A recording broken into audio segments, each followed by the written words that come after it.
Captain Elias Ward adjusted the controls of his ship as it descended through the swirling violet clouds of Virus. The planet below glowed with strange bioluminescent lights, and massive spires of crystal rose like towers from the surface. He had seen many alien worlds in his career, but nothing prepared him for this. Every sensor in his ship was active, mapping the planet's surface, analyzing the atmosphere, and searching for any sign of hostility. The reports had been contradictory. Some diplomats claimed the Virians were peaceful, some warned of their psychic powers and fierce intelligence. One thing was certain: humanity's first contact with a species this advanced would determine the future of both worlds. Elias exhaled slowly and felt the weight of his mission. He was not just a captain, he was humanity's representative. One wrong move, one misstep in diplomacy, and centuries of human effort could be erased. The ship's doors opened with a quiet hiss, and he descended onto a platform that seemed to float above a shimmering lake of liquid light. The air smelled faintly metallic, tinged with something sweet like honey. The colors of the sky shifted as though the atmosphere itself was alive. He was not alone for long. Figures appeared from the crystals around him, tall and slender, their skin reflecting the ambient light in a kaleidoscope of colors. Their eyes were large and luminescent, and their movements were fluid, almost like water. Elias straightened, offering the universal gesture of peace, though he doubted the Virians needed it. One of them stepped forward, their presence commanding, and spoke without moving their lips. "Captain Elias Ward, you are expected," the voice echoed inside his mind. Elias blinked, communication without speech. He had read about this in the reports, but experiencing it was different. His thoughts felt gently probed, as if the alien could see his intentions without asking. He nodded. "I am ready." The figure led him through halls carved from pure crystal. Light bounced off every surface, creating a labyrinth of reflections that made it impossible to tell where the walls ended and the floors began. Elias' steps echoed, though faintly, as if the building itself absorbed the sound. The air vibrated with a faint hum, a resonance that made him feel both alert and uneasy. Finally, they arrived at a large chamber. The room was circular, with a high domed ceiling that seemed to vanish into light. At the center, on a throne that looked grown rather than constructed, sat the alien queen. Her presence was immense, not just physically but mentally. She radiated authority, intelligence, and a strange warmth that pulled at Elias' thoughts. Her skin shimmered like molten silver, and her eyes held centuries of knowledge. "I am Arithia," she said, her voice gentle yet commanding, echoing in his mind rather than through the air. "I am too old for you, human, but my daughter awaits you." Elias' heart skipped. The words were unexpected. He had prepared for diplomacy, for threats, for tests of intelligence, but never this. He forced himself to respond calmly. "I am honored, Your Majesty. I am here to represent humanity and to learn from your people." Arithia's eyes seemed to smile. "Honored, perhaps, curious, certainly, but curiosity alone is not enough. Your species is young, fragile, and yet you have survived against odds that others could not imagine. That is why I summoned you." Elias swallowed. He had read about the Virians' trials, but he had assumed it was metaphorical. "Trials?" he asked carefully. "The trials of Virus are real," Arithia replied. "They are not meant to harm you unless you fail. They are meant to reveal your true nature, to see if humanity is worthy of what comes next. You will face your fears, your doubts, your limitations, and perhaps your greatest strengths. Only then will you understand the path that awaits you." The queen gestured, and the floor beneath him shifted. A staircase of light appeared, leading down into a glowing cavern below. Elias felt a magnetic pull, as though the very air urged him forward. "Your first trial begins," Arithia said. "Enter the labyrinth of the mind. Face what you fear and do not lose yourself. Fail, and you will remain here not as a guest, but as a prisoner of your own mind." He took a deep breath and descended. The air grew cooler, denser, and the light thickened until it seemed tangible. The labyrinth revealed itself as a series of twisting paths, each wall shimmering with images that moved and shifted, reflecting possibilities and memories. Elias' first instinct was to run, to cling to reason and logic, but the labyrinth was not something that could be solved with mere intellect. He had to confront it. A vision appeared, Earth burning. Cities collapsed under skies blackened with fire. He could hear the cries of people he loved, the chaos of nations unraveling. His hands clenched, and he reminded himself, these were illusions. They were designed to test his mind, not reality. He forced himself to step forward. Another vision, his crew, turning against him, accusing him of failure and betrayal. He felt the sting of imagined accusations, the doubt that perhaps he was unworthy of command. He closed his eyes, grounding himself, remembering why he had taken this mission. For humanity, for the hope that humans could rise above fear. A mirror appeared in the path ahead, showing Elias not as he was, but as a version of himself that had given up. Eyes hollow, posture slouched, a man who had surrendered to fear and weakness. The mirror whispered, a sound both alien and familiar. "You cannot succeed. You are too small, too human, too fragile." Elias shook his head. "No," he said aloud, and the labyrinth seemed to pulse. "Humanity is fragile, yes, but we endure, we adapt, we create, we fight when others would flee. I will not fail." The mirror rippled and dissolved, and the path opened. A soft light guided him further into the labyrinth. He found himself in a chamber filled with floating crystals, each containing images of his past, moments of success, failure, love, and loss. He realized the labyrinth was not just about fear. It was about choice. He could linger, dwell on regrets, or he could focus on his strengths, on what made humans remarkable. He reached for a crystal showing a memory of his family, smiling faces from a childhood long past. Warmth spread through him. He remembered Earth's beauty, humanity's creativity, and the bonds that made people fight for more than survival. Strengthened by these thoughts, he moved forward. Finally, he came to a vast hall where the light coalesced into a form. Lyra. She appeared young, vibrant, her eyes curious and bright. Unlike her mother, she radiated playfulness and intelligence. She smiled at him. "You have done well to reach me," she said. "But the labyrinth is only the beginning. Here we test understanding, empathy, and ingenuity. You are human, yes, but can you see the world not just as yourself, but as others?" Elias nodded, feeling the weight of her gaze. "I will try, I must." Lyra waved her hand, and the chamber transformed. A series of problems appeared, puzzles, physical obstacles, and ethical dilemmas. Each required quick thinking, cooperation with imagined allies, and the ability to make choices that affected more than himself. He solved puzzles with logic, adapted to the shifting environment, and showed compassion to visions of those in need. Lyra's laughter echoed around him. "Interesting," she said. "Humans are clever, yes, but often stubborn. You combine stubbornness with creativity, a dangerous mix." Elias smiled faintly, catching his breath. "Perhaps that is our strength." The chamber pulsed, and he felt himself lifted, moving through a tunnel of light. When he emerged, he was back in the throne room. Arithia regarded him with a look of approval and curiosity.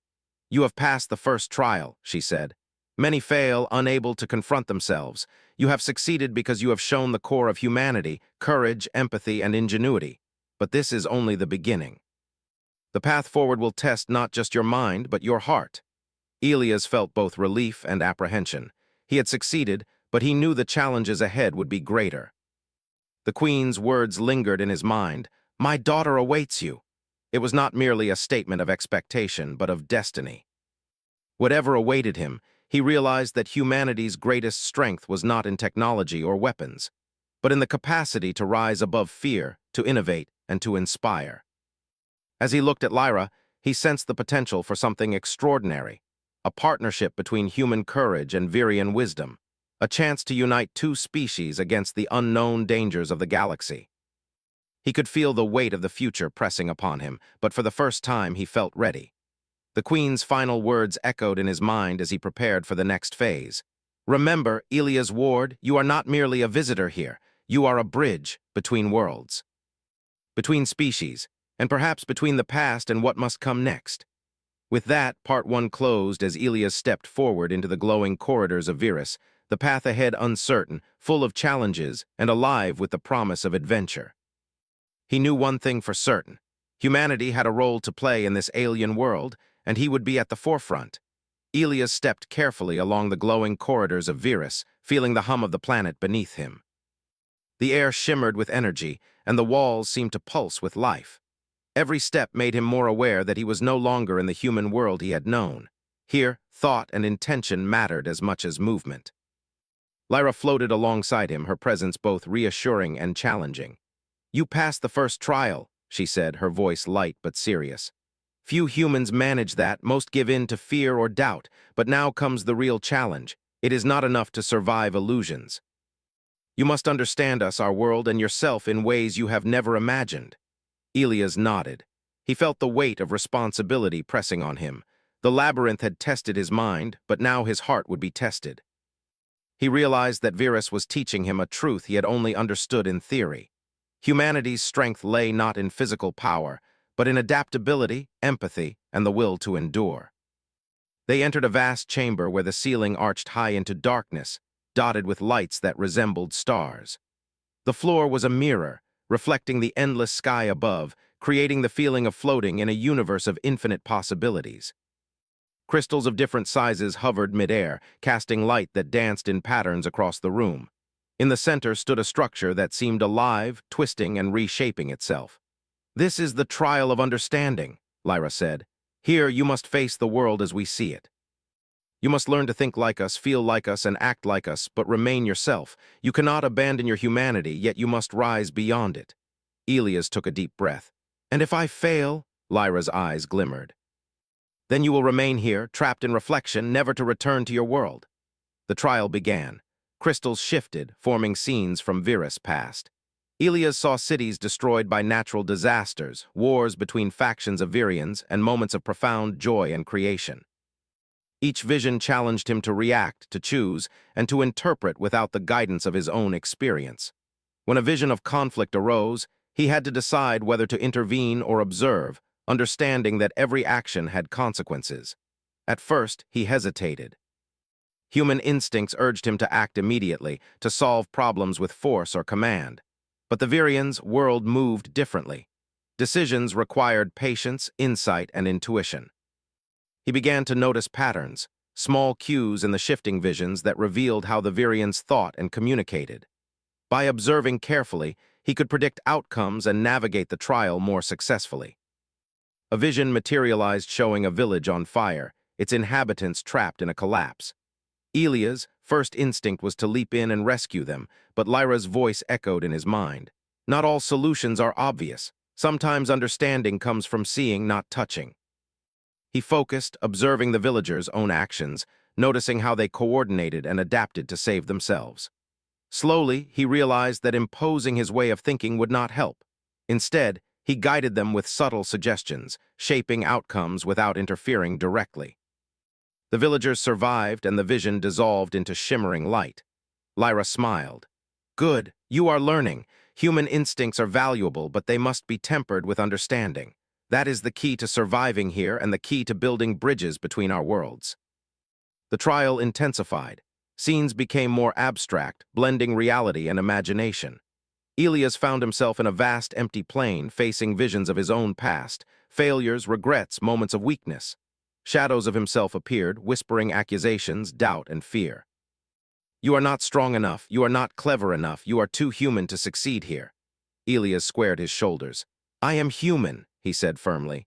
"And that is why I can endure, adapt, and overcome. I may not be perfect, but I am capable of more than you imagine."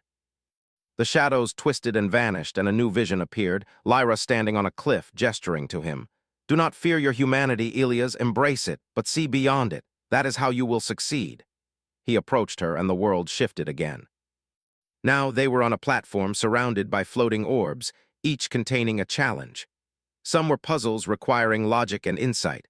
Others were moral dilemmas demanding empathy and judgment. Elias approached the first orb, seeing an alien child trapped in a collapsing structure.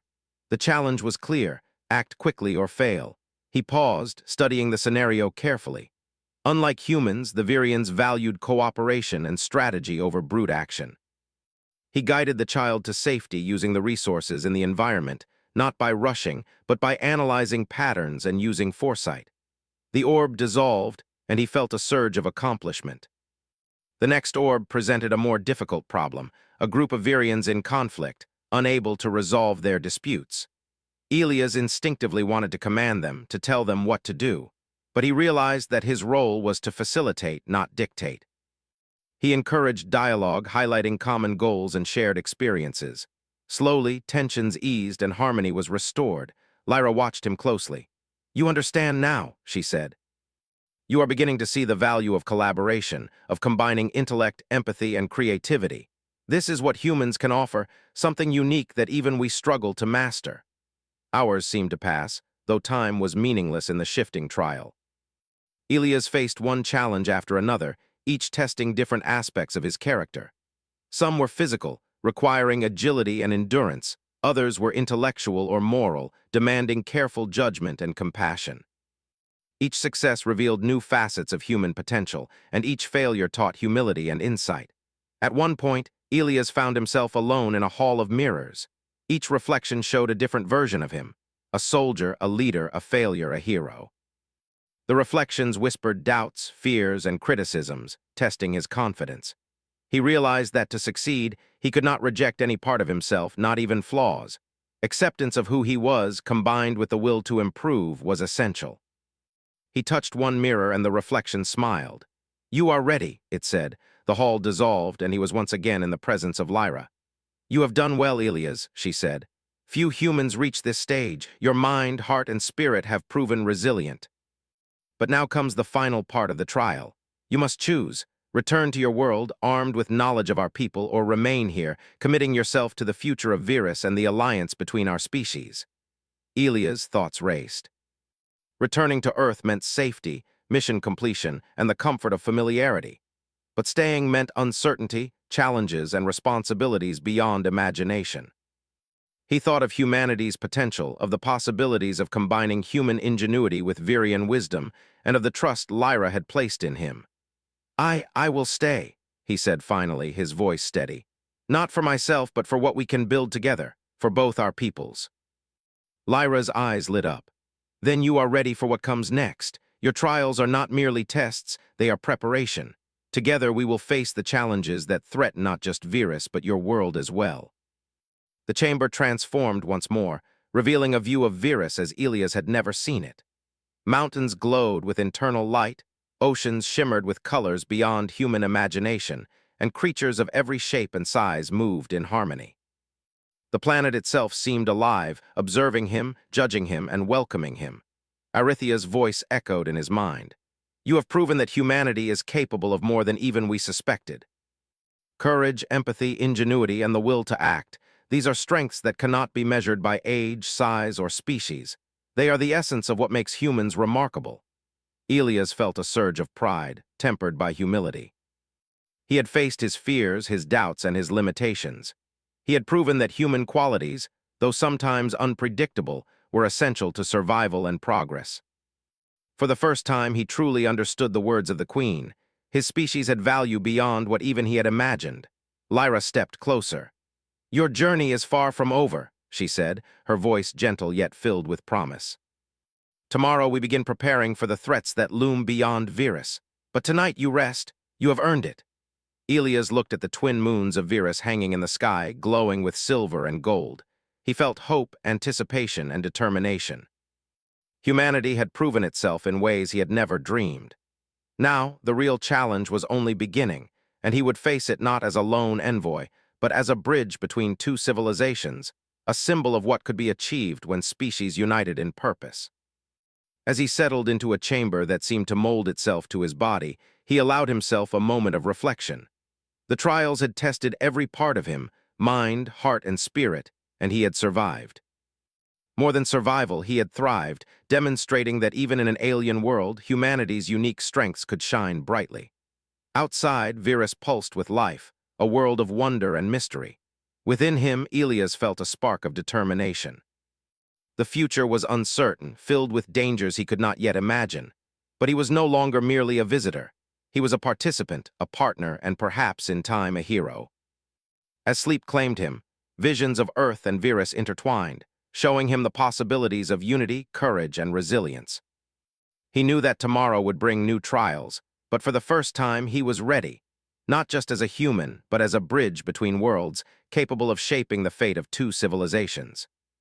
The light of Virus shimmered around him, gentle and eternal, as if the planet itself was acknowledging his presence, welcoming him to the path he had chosen. Elias Ward had passed the trials of understanding, and humanity had taken its first true step into the galaxy as a force to be reckoned with, not through power alone, but through courage, ingenuity, and the heart to rise above fear. Elias awoke to the soft glow of Virus' twin suns, peeking through the crystalline walls of his chamber. The air hummed with energy, and he could feel the planet's pulse more strongly than ever. Last night had been filled with dreams that merged his memories of Earth with visions of Virus, visions of possibility, challenge, and the unknown. Today, he knew, was the day the trials would give way to reality. Lyra awaited him at the entrance to the chamber. Her eyes, bright with intelligence and anticipation, held a seriousness he had not yet seen in her playful demeanor. "The moment has come," she said. "The threat I warned you of is near. A predator from beyond this galaxy approaches, one that devours worlds. We do not yet know its strength, but we cannot face it unprepared." Elia's mind raced. Humanity had survived countless challenges, but nothing like this. Still, he felt ready. The trials had taught him to see beyond instinct, to act with foresight, and to combine intellect with empathy. He was not alone. Lyra and her people would stand with him, and together they could create a force neither species could muster alone. They descended through the city, moving swiftly past spires of glowing crystal and floating platforms. The streets teemed with Virians preparing for the coming battle.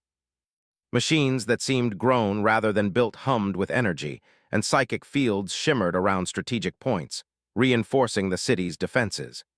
Elias realized the Virians' civilization was not just advanced, but intricately intertwined with the planet itself. Virus would fight, and its people would fight, as one living entity. Lyra led him to a command chamber where maps of stars and planets floated midair.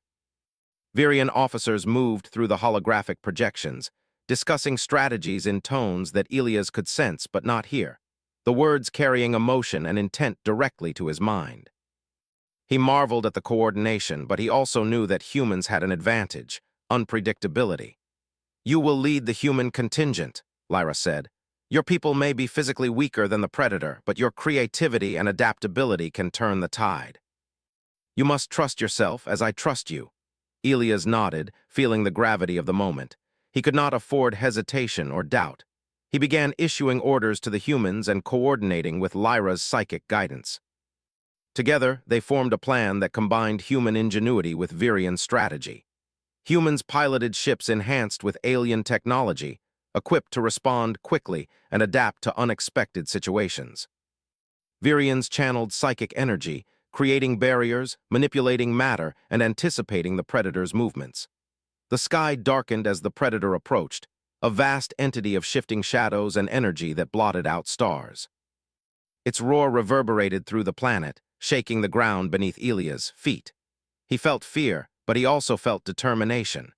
This was the moment humanity had been tested for, the moment their ingenuity, courage, and cooperation would prove their worth. The predator struck first, targeting the city's outer defenses.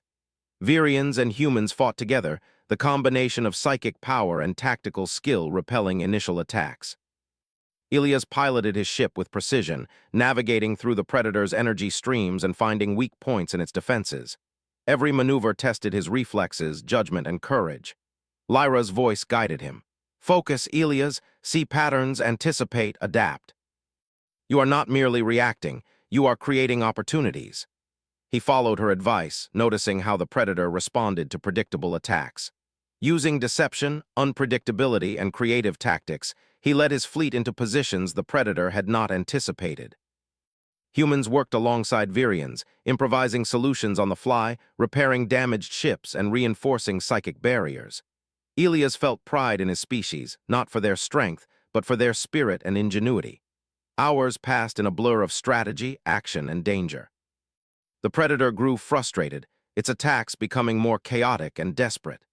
Elias seized the opportunity to lead a coordinated strike. Human pilots would draw the predator into a trap, while Virians amplified their psychic energy to contain and weaken it.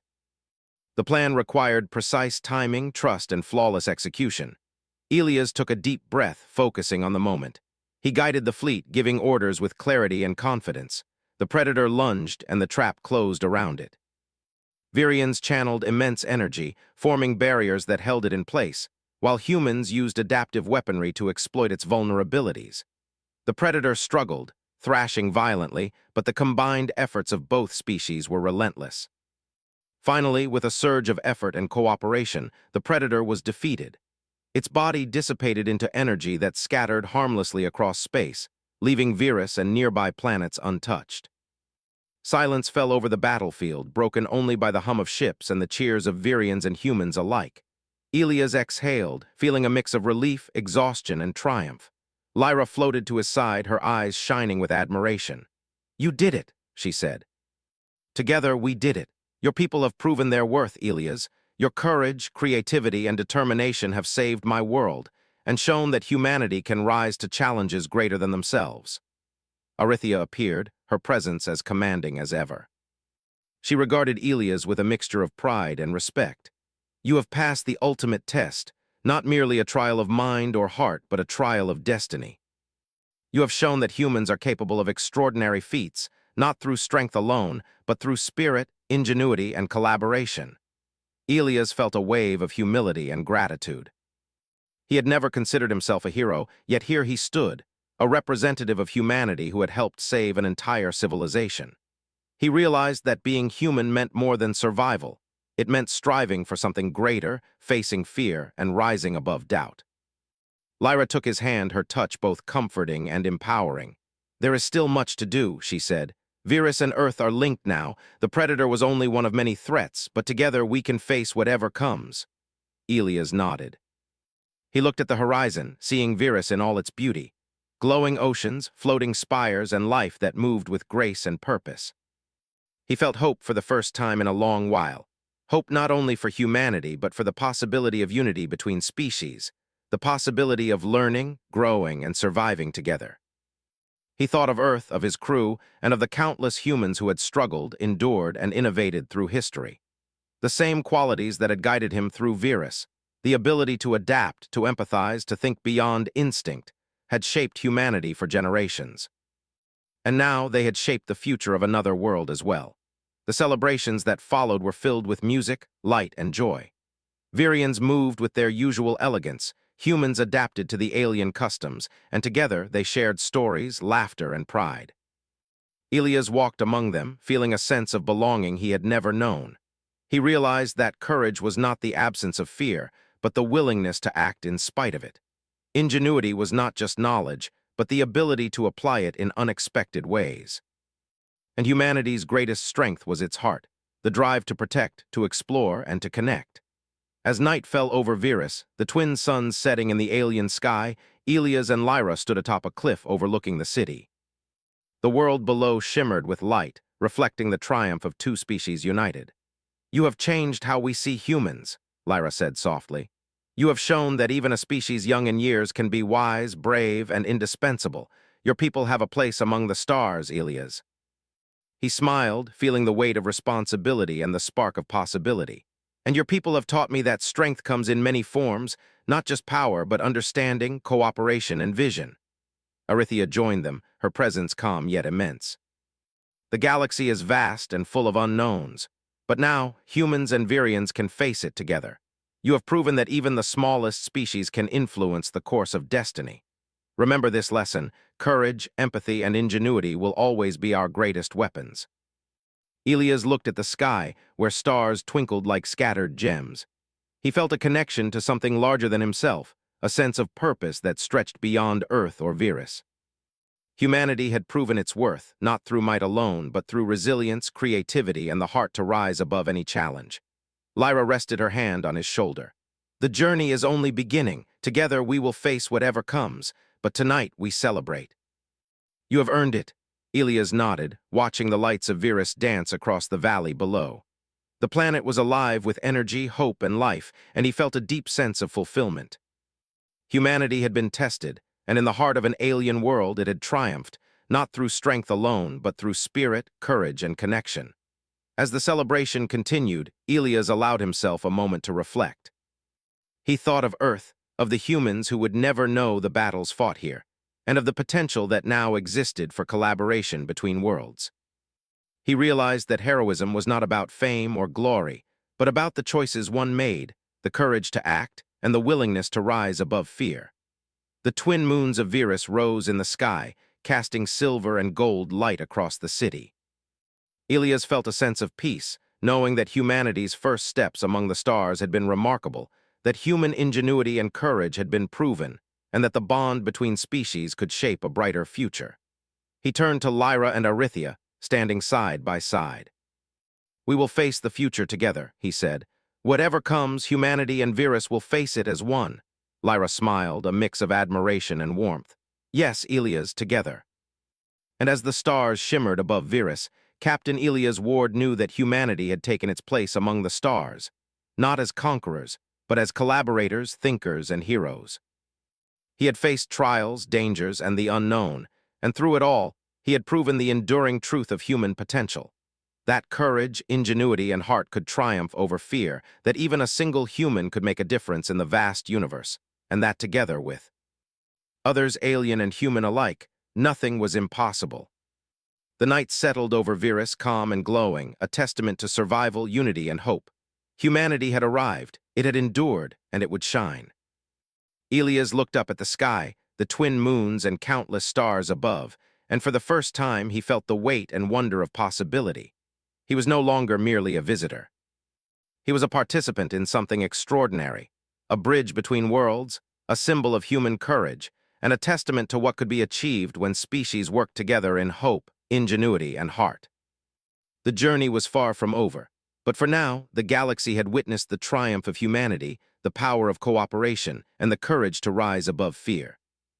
And in that moment, Elias understood what it truly meant to be human, resilient, brilliant, and capable of shaping the future among the stars.